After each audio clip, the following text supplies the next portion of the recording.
un tout petit peu de technique sur ces briques de construction d'infrastructures as a service, du cloud privé. Ce qu'on considère extrêmement important, et là je vais prendre un exemple client, c'est que avec l'arrivée effectivement d'une infrastructure mutualisée, qu'elle soit interne ou externe, mais aussi bien en interne, c'est d'être capable d'avoir une vue de bout en bout de la transaction de l'utilisateur. Alors moi je donne un exemple, on a vu un de nos clients cet été qui était absolument paniqué, il avait mis en place, alors je ne donnerai pas le nom de l'éditeur de virtualisation, il a mis en place les mécaniques automatiques de déplacement d'images à chaud suivant alors, les métriques des métriques des fournisseurs d'images virtuelles. C'est des métriques qui sont liées uniquement à la CPU et à l'espace disque. Donc il y a dû avoir une surcharge CPU ou une surcharge disque à un moment donné.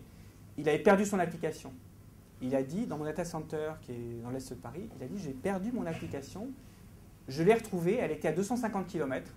Donc le système qui commence par D ou par D avait pris l'image et l'avait envoyée. Donc il était totalement paniqué, il a dit ça plus jamais, parce que moi on veut bien monter des choses, on est hype, on veut faire tout, mais ça non, on veut pouvoir savoir où sont les applications, pourquoi elles sont parties, qu'est-ce qui s'est passé, c'est rien à voir avec Kiki.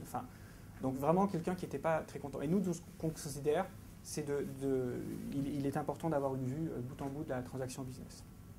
Alors, c'est non négociable.